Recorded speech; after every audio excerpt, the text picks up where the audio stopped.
Salut à tous et bienvenue sur Gecko World. On est le lundi 7 octobre 2024, il est 17 h et c'est reparti, la semaine recommence et on va refaire un point sur l'actualité manga et animé du jour et globalement ce qui s'est passé ce week-end, parce qu'il y a eu pas mal de grosses news. Grosse info, on va parler d'un gros truc, gros dossier concernant Hunter x Hunter, on va parler de Oshinoko saison 3. Bref, installez-vous confortablement et comme toujours, on est parti. Allez, on va passer en revue quelques petites informations à droite à gauche. Une petite modification sans importance mais qui est assez drôle.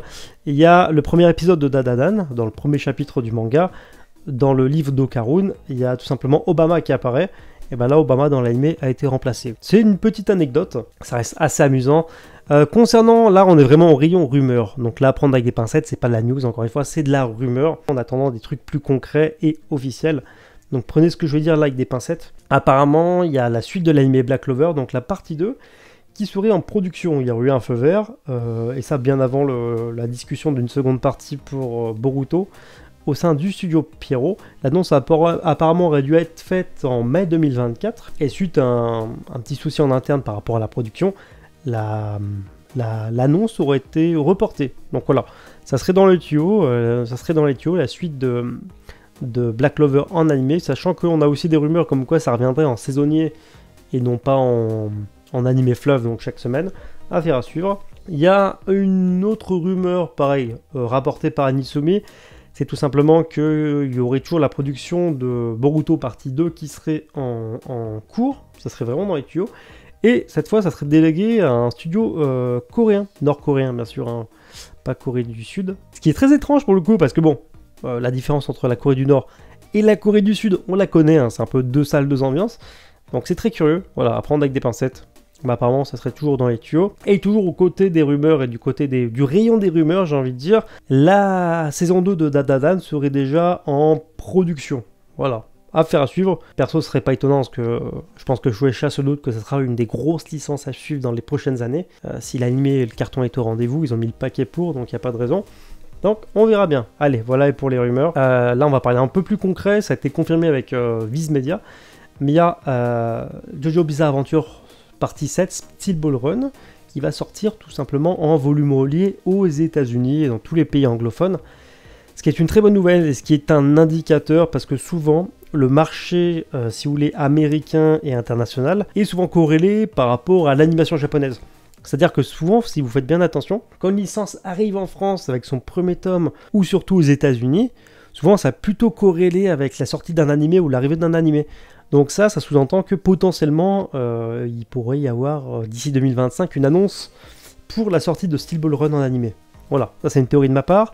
Mais souvent les deux sont assez corrélés si vous voulez. Je n'ai pas d'exemple en tête concret, mais si vous regardez bien à chaque fois les sorties en France, par exemple, je vous prends un exemple très très lointain, mais Belzebub, quand c'est débarqué en France, le premier tome à l'époque, c'est sorti, et peu de temps après, il y a l'anime qui sortait. Toriko, c'était pareil. The Promised Neverland, c'était pareil à peu près. Dr. Stone, il y a eu un décalage un peu plus important, mais voilà, souvent, quand les animés, enfin les mangas qui ont traîné un peu à sortir, sortent en France, c'est souvent qu'il y a l'anime qui va débarquer un peu pareil, un peu plus tard, parce que on va dire qu'au niveau international, par rapport aux droits, tout ça, tout est à peu près coordonné, voilà, il y a l'histoire de marketing, tout ça, donc souvent c'est pas une coïncidence, donc c'est assez curieux que Steel Ball Run débarque enfin en papier, donc affaire à suivre. Autre chose aussi intéressante, c'est tout simplement que il y a le nouveau manga, il y a Negai Astro, donc Astro Royal, qui va être publié aux États-Unis, donc pareil, ça veut dire que la licence est ouverte à l'international, et ça veut sûrement dire qu'un éditeur français a déjà chopé la licence. Donc affaire à suivre.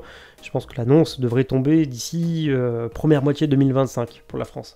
Parce qu'encore une fois, tout est toujours corrélé. Parce que si les Japonais ouvrent les droits et la vente des droits à l'international et que les Ricains s'accaparent la licence, et que pour le reste et les autres pays, ça va suivre. Donc dans les tuyaux, il y a ça, il y a New Exorcist qui serait dans les tuyaux, pareil, ça va être publié aux États-Unis en volume relié. Dans un autre registre, il y a No Longer Rangers tome 16 qui s'est offert sa couverture, voilà, on la voit juste ici. Et la saison 2 est attendue pour 2025 de l'anime. Petit point sur les ventes, voilà, toujours grosse dominance de la part de Hunter x Hunter. Ruri Dragon juste derrière. Ensuite, on retrouve The Elusive Samurai, Akane Banashi, Witch Watch, pour les ventes principales au Japon, donc il n'y a pas eu de gros changements là-dessus. Voilà, l'annonce de Negai no Astro, l'annonce officielle pour Steel Ball Run saison 7, donc en animé, donc la 7ème partie, en animé, en manga, qu'est-ce que je raconte. Hier, on a fait un flash spécial là-dessus, il y a tout simplement eu l'avant-première de Dragon Ball Daima, le premier épisode. Il y avait le casting, donc les seiyuu principaux, voilà, il y a eu pas mal de monde, et il y a eu des gros retours qui sont sortis par rapport au premier épisode de Dragon Ball Daima, et apparemment c'est une réussite totale, voilà, la plupart des gens sont unanimes, assez d'accord, attendez, il y a mon iPhone qui sonne, voilà, les gens sont assez d'accord pour dire que c'est très très qualitatif, c'est une bonne surprise ce premier épisode, et ça prend totalement à contre-pied les attentes des spectateurs qui attendaient justement l'animé, par rapport à tout ce qu'on se basait, tout ce qu'on théorisait par rapport au trailer, bande-annonce, tout ça. Donc apparemment l'épisode serait assez surprenant, ça prendrait vraiment à contre-pied les attentes, et c'est tant mieux. Bref, j'en ai plus parlé en détail hier dans une vidéo spéciale, je vous la mettrai en description si vous voulez, mais c'est plutôt une bonne nouvelle. Ouais. Voilà, il y a aussi un message d'Akira Toriyama à l'entrée. Là, c'est une petite info qui vous met une tarte sur la joue, la petite tarte derrière la nuque là, qui fait bien mal. C'est tout simplement que l'animé Reborn a 18 ans. Quasi 20 piges. Franchement, je me rends pas compte.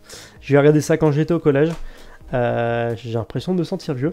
Si vous aussi vous regardiez Reborn à l'époque, n'hésitez pas à le dire dans les commentaires. J'espère qu'un jour l'animé aura un remake digne de ce nom.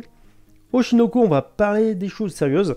Ça y est, la diffusion dimanche s'est conclue pour la saison 2 de Oshinoko. Et sans surprise, il y a la saison 3 qui a été annoncée avec un premier visuel que je vous mets juste là à l'écran.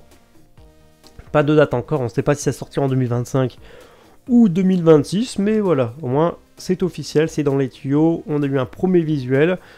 Perso, l'arc suivant, je l'aime beaucoup, donc à voir ce que ça donnera en animé. Je crois que la saison 2 a moins convaincu que la première saison, en tout cas si on regarde la vie générale.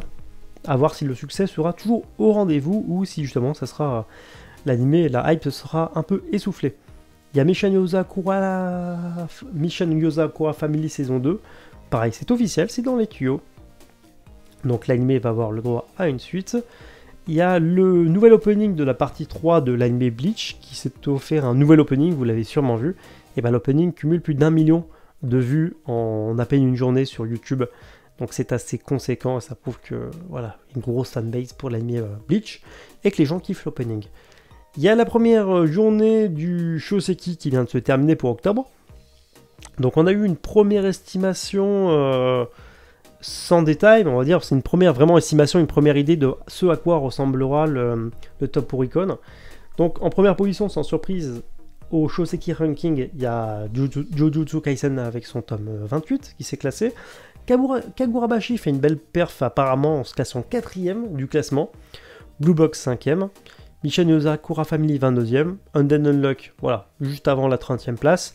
Et Astro Royal 41ème. Ce qui est pas mal. À un avis, le manga devrait pas prendre plus de place que d'habitude, ni en perdre. Je pense qu'on va commencer entre 10 et 15 000 copies pour la première semaine de vente. On verra bien, mais ça devrait être cohérent, donc le manga ne perd pas de terrain. Elle en gagne pas spécialement, mais bon, c'est pas inquiétant. Grosse news concernant Hunter x Hunter, je vais vous mettre ça en grand écran, je vais vous le traduire. Alors ça peut paraître anodin dit comme ça, mais je trouve que ça veut dire pas mal de choses. On se posait la question à travers d'autres vidéos il y a encore pas si longtemps de savoir justement si Hunter x Hunter serait mensuel, bimensuel, hebdomadaire, voilà, peu importe. Si le format de publication serait différent. Visiblement à première vue, il n'y avait pas d'annonce qui disait que ça serait mensuel ou 2 fois par mois. Et il y a Oricon, donc site très informé, très fiable, qui a mis en avant une information assez intéressante. Le manga Hunter x Hunter de Yoshiro Togashi revient officiellement dans le Shonen Jump en tant que sérialisation non hebdomadaire à partir du chapitre 401. Donc, ça peut paraître être un petit détail, mais finalement, cette info nous dit tout simplement que la série n'est plus considérée comme publication hebdomadaire. C'est-à-dire que là, Yoshiro Togashi vient de boucler 20 nouveaux chapitres, mais si ça se trouve, on va pas avoir les 20 chapitres d'affilée. Si ça se trouve, là, on va un chapitre, un autre chapitre la semaine prochaine, peut-être pause pendant 3 semaines, et après le manga revient. Apparemment, c'est assez décousu la publication, en tout cas, c'est ce qu'on comprend avec cette info. Qui est passée inaperçue, mais je trouve qu'elle est quand même assez importante. Donnez-moi votre avis là-dessus en commentaire. Et on a eu l'autre complément d'information là-dessus. Le département éditorial a décidé de publier les chapitres de manière irrégulière au fur et à mesure qu'ils sont terminés au rythme de Togashi, donc Yoshiro Togashi. Alors ça peut paraître anodin parce que sur le papier, quand on le lit comme ça, en fait, le manga était déjà publié de façon, on va dire, un peu chaotique et non régulière. Mais par rapport à la reprise du manga et par rapport au retour du manga dans le magazine, ça laisse quand même sous-entendre, hein, je veux pas dire, mais ça laisse quand même sous-entendre que le manga va revenir un peu au coup par coup. Donc faut pas s'attendre à avoir des salves de chapitres, 20 semaines ou 30 semaines d'affilée de chapitres et après plus rien.